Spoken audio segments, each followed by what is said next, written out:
know for a fact if I didn't have my close knit friends, I don't know where I would be. Comparison is the thief of joy. No, you can't put this in here. There's almost that sense of competition between women. I feel like quite upset about it because... Hello and welcome to CULR CODED, the podcast where we talk about life, cultures and relationships. I'm Alex.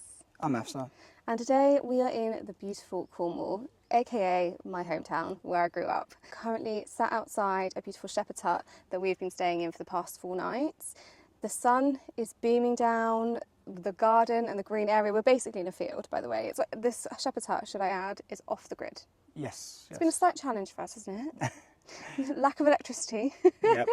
We've had a little bit to charge our phones, but we're adjusting. So if you guys hear the sounds of bees, birds, farmers in the background, tractors, we apologise, but enjoy. But if you like that sort of stuff, you're welcome. Exactly. Today's podcast, we thought we would talk a little bit about friendships because our time in Cornwall has actually been more wholesome than normal. It's always wholesome, but more wholesome. Because we've had your friends over, your kind of childhood friends, your friend that guided you when you first came to Camden. Yeah, so when I first started school, one of my friends, his name is Jack. I think I mentioned him previously in one of the podcasts, but anyway, we've been friends since I was 12, 13, and yeah, he's married, he's got a kid, and he lives in Canada at the moment, so he's come down to the UK and decided to come down to Cornwall, and of course we had to show him around as well. We had to be the tour guides. We had to be the tour guides, as usual. Afsa is one of the biggest advocates for Cornwall, so if you guys have not ever been to Cornwall, come. In fact, we're going to do a vlog, so you guys watch our Cornwall vlog on our other channel, Alexandra Rose. Come and have a look and see what we do because it's the most incredible place. And now I'm older, I fully understand and appreciate how incredible it is. So Afsa's been the biggest advocate for Cornwall, which has then led to his friend who lives in Canada, has come down to London to drive 6 hours all the way to Cornwall to come and explore. Yeah, and bear in mind they've got a little child as well, so, and our friend Sean as well. Yeah. So it's been very, very wholesome. I say it all the time. I'm an honorary Cornwallian. No, you can't put this in here. Why not? Guys, it's my word. I can use it. Afsa likes to come down here, really enjoys it, and in this trip he's decided to call himself an honorary Cornwallian. Now I have to tell you, this is not a word. It is now. He is an Emmet. Emmet basically means a foreigner. Anyone outside of Cornwall is called an Emmet. But I don't like that word. So I'm going to say I'm an honorary Cornwallian. Listen. If this word picks up, I'm not going to be happy, you know. Listen, You're going to have the Cornish in the DM saying, what are you chatting about? That is not even a word. Listen, I'm going to get it in the dictionary. You watch me. Don't worry. It's going to be in there soon. But anyway, we've had the most wholesome time spending time with my college friends, your school friends, and it just got us thinking about how incredibly lucky we are, but also like the friendships that we've had over the years, the toxic friends, the friends that were just there for a short period of time, and the friends that we have for a lifetime. And we were thinking, what are the differences between those kind of friends? How do you consistently, have those friends throughout your life? Because I think it's so important to have good people in your life. Definitely agree. I know for a fact if I didn't have my close knit of friends, I don't know where I would be. Yeah. They helped me in a lot of tough times, even if it wasn't physically actually helping with, whatever you may think it is emotionally. Just being there, being present, a massive help for me and helping me, guiding me, And when I first came to Camden, I didn't really know much. I didn't really know anyone, but they kind of introduced me to their wider network, and now I'm friends with a lot of people in Camden, and I know a lot of people. One thing to know about both of us actually is we're very particular with who we have in our inner circle, not in like a snobby way, but like genuinely we only want people who are good people, and I think in order for us to trust them enough to let them in, it takes a long time. It does. And Afsa, do you want to explain a little bit about your friendship group and how that works? Because I think your setup is a little bit more unique and it's quite impressive actually. So obviously Camden is quite a melting pot of cultures, religions and people of all ethnicities in one small area. And in the particular school that I went to in Camden, we had people from all over, and I was very blessed in the setup that I was in the school. I was accepted, fairly early on by a lot of people, and it made my life easy. I know it's not the same for a lot of people, and people always struggle to kind of settle in, but I managed to, thank God. And yeah, I just garnered a lot of friends over the years when I first moved to Camden, when I think it was in year 8. And yeah, through sports, I made friends, you know, through the school, you know, just, yeah, everyone just really accepted me. And now my friendship circle is very, very diverse. I've got friends from all backgrounds. And yeah, people now have moved to abroad, like Dubai, Canada, and we've got connections in lots of different countries. And yeah, it's such a blessing to for me to be in this position. So yeah. I think you're downplaying it a little bit. This man has been with his friendship group. I mean, obviously, Oh there's yeah. been like people that have kind of joined it along the way, but friends with these people for over 20 years, Yeah, yeah, which I genuinely think is really impressive because I think as you grow as a person and you develop and you kind of find who you are, in order to keep those friendships, that takes a lot of yeah. work. What would you say are like the key things to keep a friendship going for that long? For me, it's having people that are accepting, non-judgmental, and accept you for who you are. Yeah. And I think that's a uh, massive thing that you need to have a solid friendship. Someone that you can talk to about anything.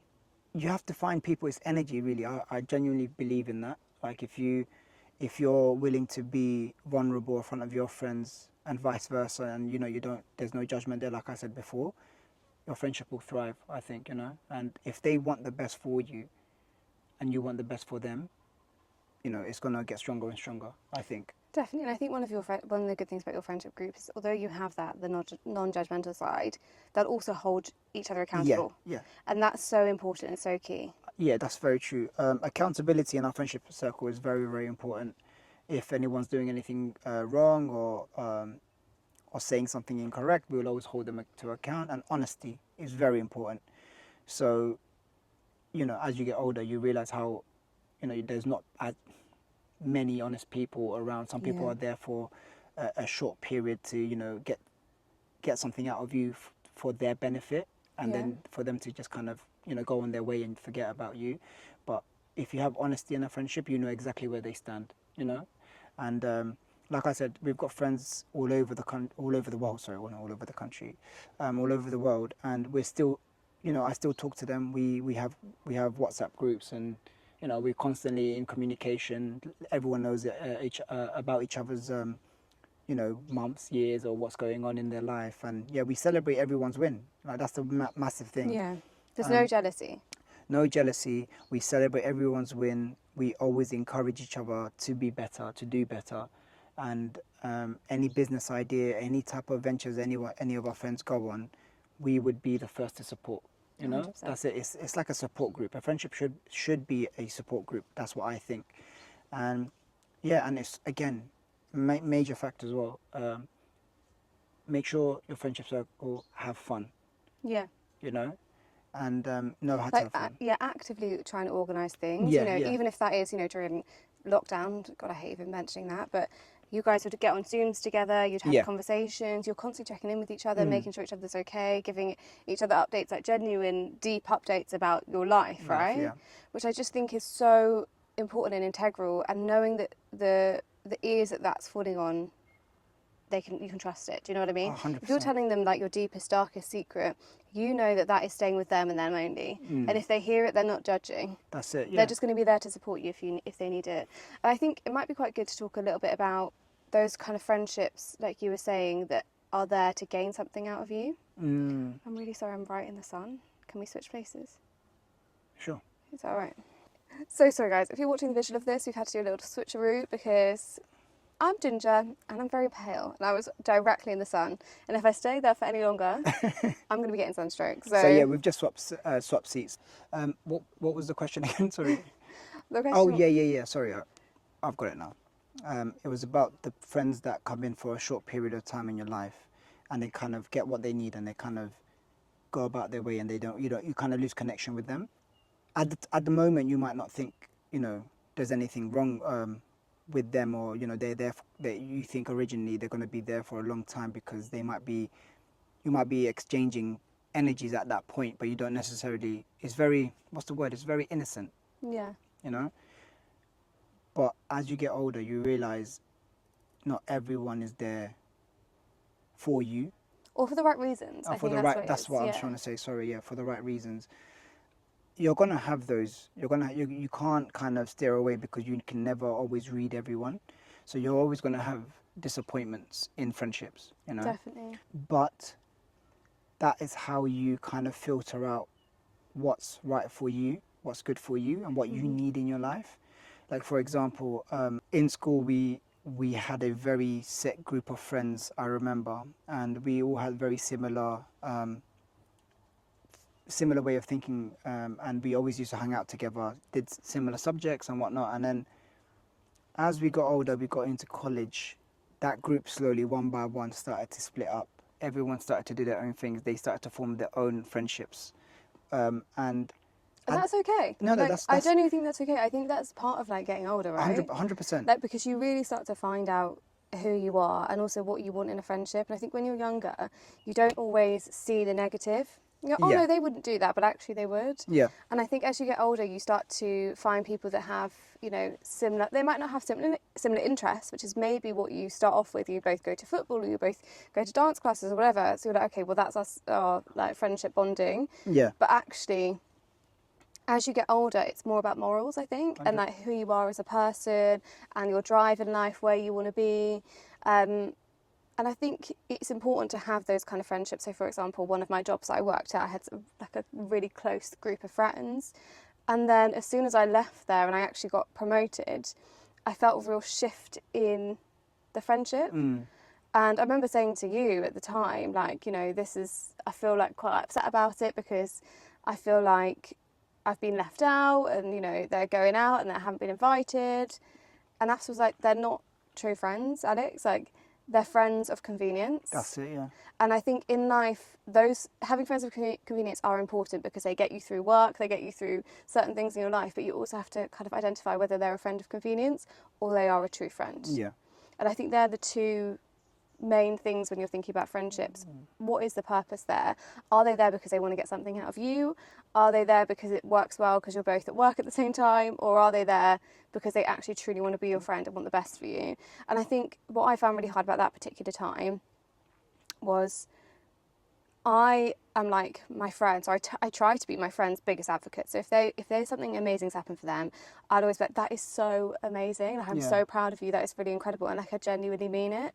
I only want the best of people. I don't want them to fall in hard times. I want them to win in life. And even if that means they're succeeding way above what I am, I know they're on their own journey and I'm on my journey. So I don't feel any way about that because my time will come. Yeah, I think you've made a really good point as well. Over time, what I've realised as well, what we've realised is some people are on different pages on their life, Yeah. you know, different chapters.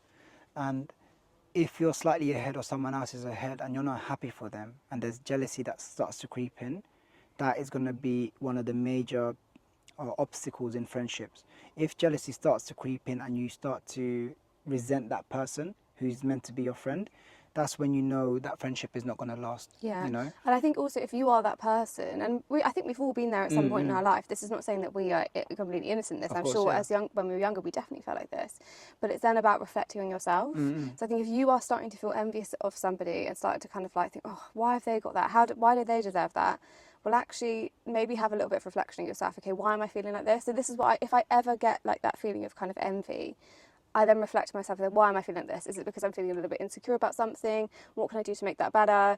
Rather than kind of putting that out into the world, actually like reflecting about myself and thinking, actually, why am I feeling like this? Yeah. And I think, especially with social media, comparison is awful. Yeah. It's that saying as well, comparison is the thief of joy. Yeah, 100%. And I completely agree with that. If you compare your life, you compare your life to someone else, you're just going to be miserable because, again, they might be on a different chapter to you, but the next chapter might be even bigger for you, but you just don't know it, and you're sitting there wallowing in your own self-pity, being envious, being upset about what's not gone right for you, but you're not looking at what's gone right for you. Yeah. You know, there's so many things that we should be thankful for. But again, it's easy for us to say that because it's natural feelings we're talking about, and it happens. You know, you can't say I'm never jealous. Everyone gets jealous to a certain point, to a certain degree. but it's about what you do with that jealousy. Absolutely. That is so important. Yeah. And I've seen that over so many times, and I don't want to kind of be, oh, it's this group of people, it's that group of people. But over time, like, I can speak about it from a male perspective.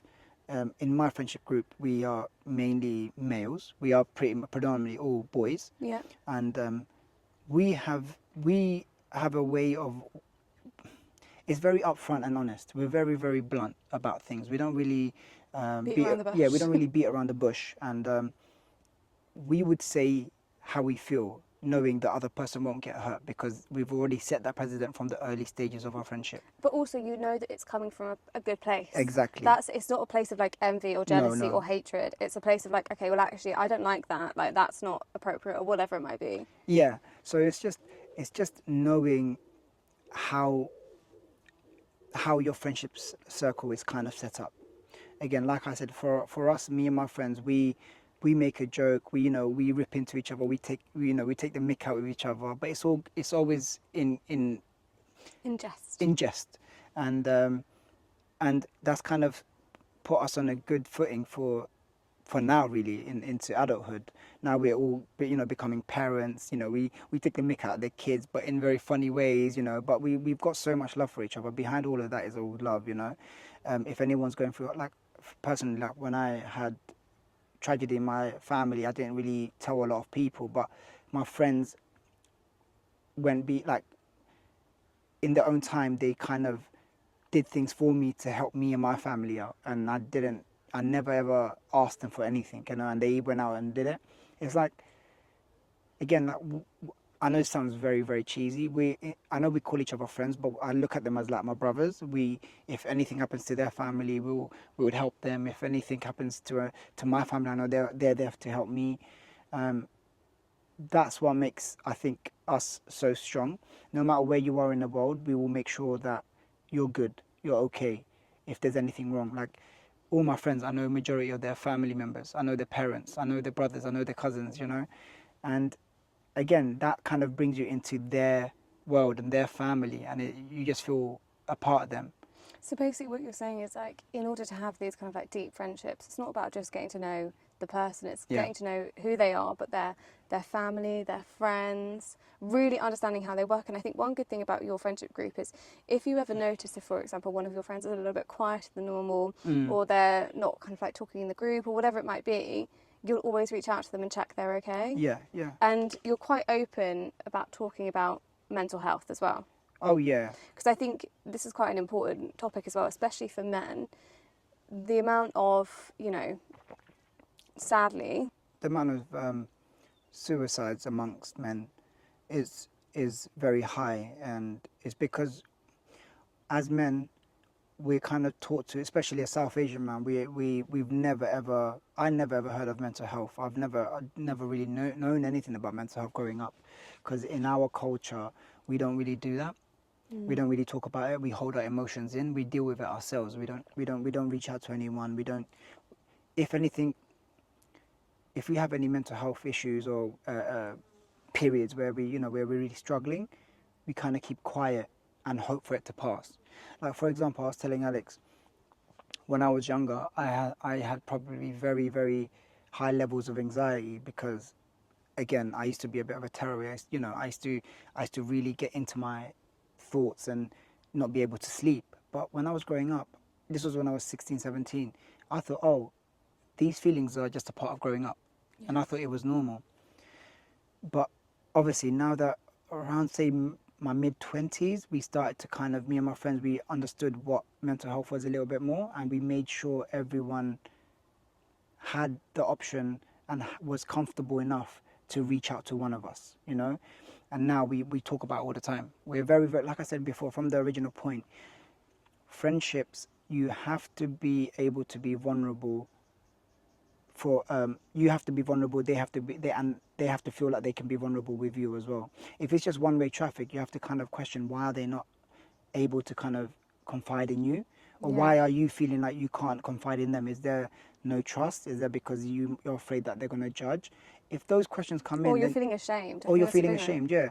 Like, those are questions that you need to really ask yourself and really think, why am I doing that? Am I not? Are they not that close to me? I don't I trust them as much? Because those questions are valid. What we will do, as we are talking about suicide, we will put some resources in the description box below. If you feel like you need to get some support and some help, we'll put some things in there to help you guys. So please go and check out that. I think it's really important to talk about toxic friendships as well. Yes. And also that actually it is okay to cut people out of your life. I know that sounds brutal, but I have done that before. Yeah. And never in a nasty way. Yeah. But there are times where you have to say to yourself, actually, this is not okay. And I'm not going to accept this in my inner circle because you're having an impact on me. And but I know from conversations I've had with you, I know you've had quite a few toxic friends. But again, I don't want to take this to, categorizing anyone. But I see this quite a lot in female friendships. Yeah. Correct me if I'm wrong, but like I do see it because obviously I've had female friends and they've kind of, after seeing them after 4 years, they're no longer friends anymore. And I'm like, well, what happened? And I find out it's, something was always simmering there, but I didn't know, they didn't, let it show, if that makes sense. Yeah, I would agree with you. I do think that as much as I kind of don't want to gender things, I do actually think that it seems to be more prevalent in females. And I think, maybe, I don't know, but I do think that sometimes it's to do with the kind of like gossiping nature of friendship groups, and particularly if you develop a friendship around gossiping about other people, that's only going to lead to more toxicity. Do you know what I mean? Yeah. And I do think that sometimes people bond through that, and that can be really dangerous. If you're kind of bonding over saying bad things about somebody, then that's saying a lot about you as a person.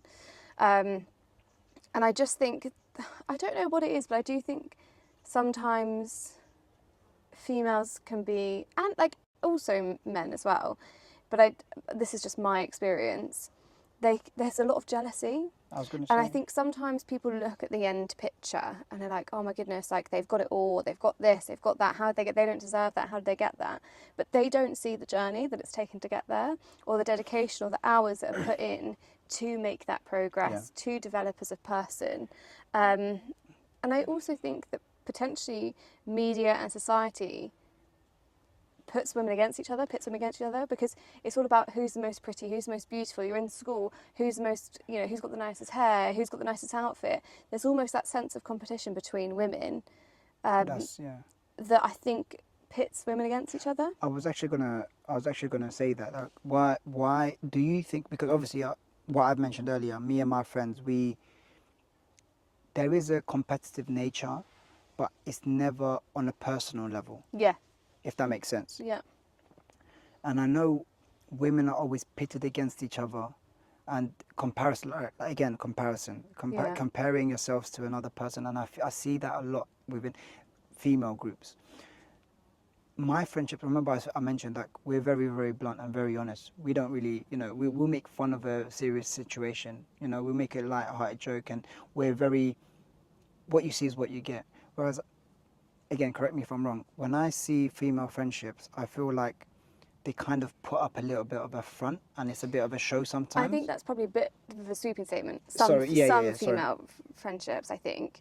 But I think it's more prevalent for sure. And I do think, like even like the comparison of people's bodies, like that is huge. Or like, for example, the hate comments that I will get that will comment on my body and the way I look. And it's often, unfortunately, by men, interestingly.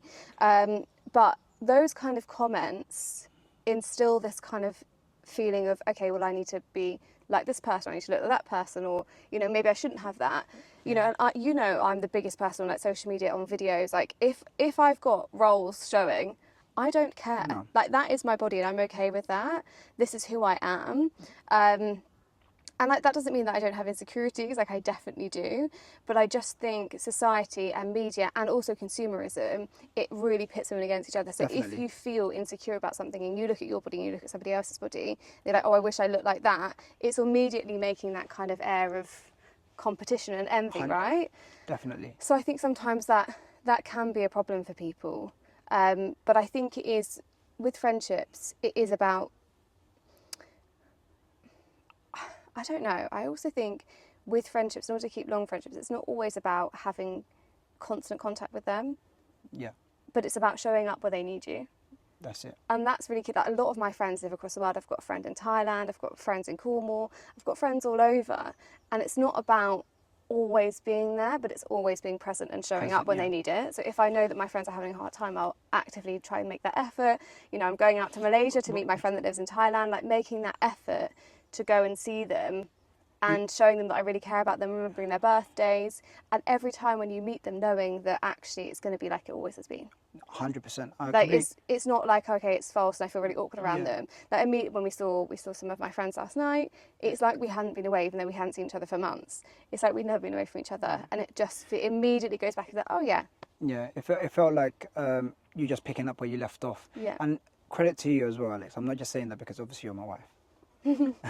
I'm saying it because I see it on a regular basis where you really do make the effort to celebrate your friends' wins. Yeah. For example, even if they're living abroad or whatever, you will try get something sent out to them. Yeah. For an occasion, or you know, you've got a calendar full of everyone's birthdays or certain wins, and you're always kind of making sure you're present for their wins and their occasions, and you're always making sure that they're okay.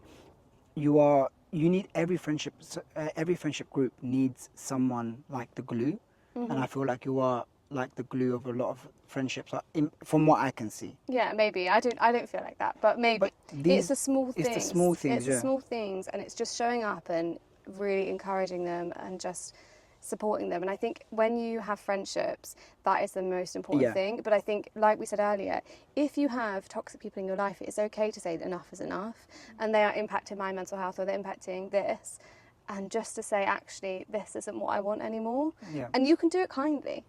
That doesn't mean that you have to then say, oh, I hate you, this is awful. Yeah. Like, I don't think I've ever fallen out with a friend like that, but I definitely have kind of things have fizzled out, or I've kind of said to them, like, look, this isn't really working for me. Like, this isn't something that I want for either of us. I don't think this is healthy. Yeah. And then making that decision to kind of end that friendship. Yeah.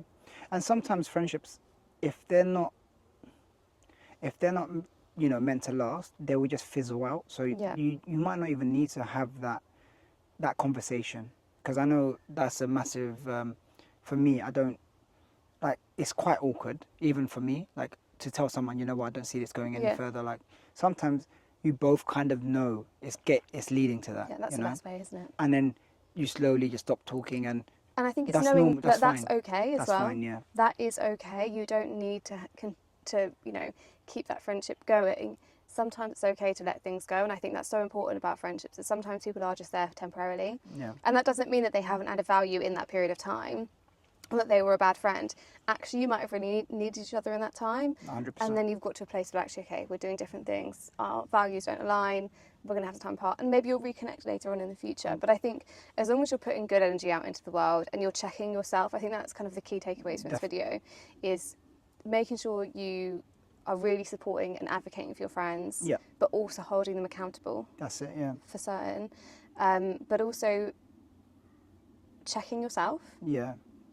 Because I think sometimes we can put the blame on other people because that's easier. Yeah, definitely. It's easier to put the blame on other people, but actually it's checking yourself and seeing if you are doing the right thing. And my response is actually, okay, am I coming from a place of envy or jealousy or hatred? And kind of switching that up. And then also knowing that it's okay to say no, and like okay to end friendships. No, 100%. Like, I just wanted to touch on, obviously we met your friends yesterday, your school friends, childhood friends, and meeting their boyfriends and husband, right? Yeah. Oh no, meeting their boyfriends. It was soon. Maybe husbands. Soon. But, this is for you. If my friends' boyfriends are listening, this is for you. Come on, chop. We need a wedding to go to. Yeah. But like, even the people like they're with now is very similar energy to us. Yeah. And like, it was the first time me meeting them, and you as well, like meeting one of them. Yeah. And then the energy was like it was just so nice to be around, because we felt at ease straight away. 100%. And it's going back to that saying from the beginning, it's about exchanging energies. If they're willing to be vulnerable and open with you, and vice versa, and you're willing to be vulnerable with them, you're already halfway there to become a friend with them. 100%. Do you know what I mean? That's a massive leap forward. And we've already, after that meeting for the first time, we already asked them to come over to London and, you know, just to do things. Is because it felt natural. It felt so natural yesterday. I do think that good energy brings good energy. 100%. But also, if you are quite in toxic friendships, that's going to bring more toxicity. So if you're finding yourself in a friendship group where you actually think this is actually really quite toxic, then it's worth taking time to reflect on that. No, definitely. And seeing, actually, is this the energy that I want around my life? Is this the energy that, you know, is good? Can we switch this up? Or maybe actually it's time to say goodbye. Say no. Just say no and just move on. Yeah. But yeah, again, through life, you're going to filter out the people that you need in your life, and the people that want to be in your life. You will filter those out from the ones that don't want to be in your life. And hopefully, God willing, you're in a position where you're with a good, strong set of friends that, you know, you're going to be with when you have kids and they have kids, and they're going to be your village. Yeah, you're going to grow old, and, you know, always be in contact with them. That's the, you know, in life, that is the goal that everyone wants. Essentially, like in life, and I think this is as I'm getting older, I definitely feel that life is actually more about human connection than it is about anything else. Yeah. It's not like all these things are important, but like career, status, wealth, all of that is important. But actually, the thing that's going to bring you the most happiness and the most joy and the most satisfaction is going to be human connection, whether that's a relationship Definitely. or friendships. But I think that brings us to the end. Yeah.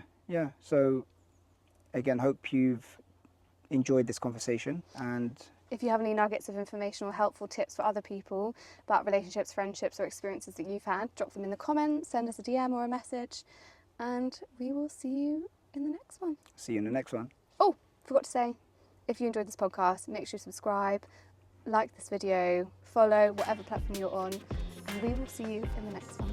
Bye. See you later.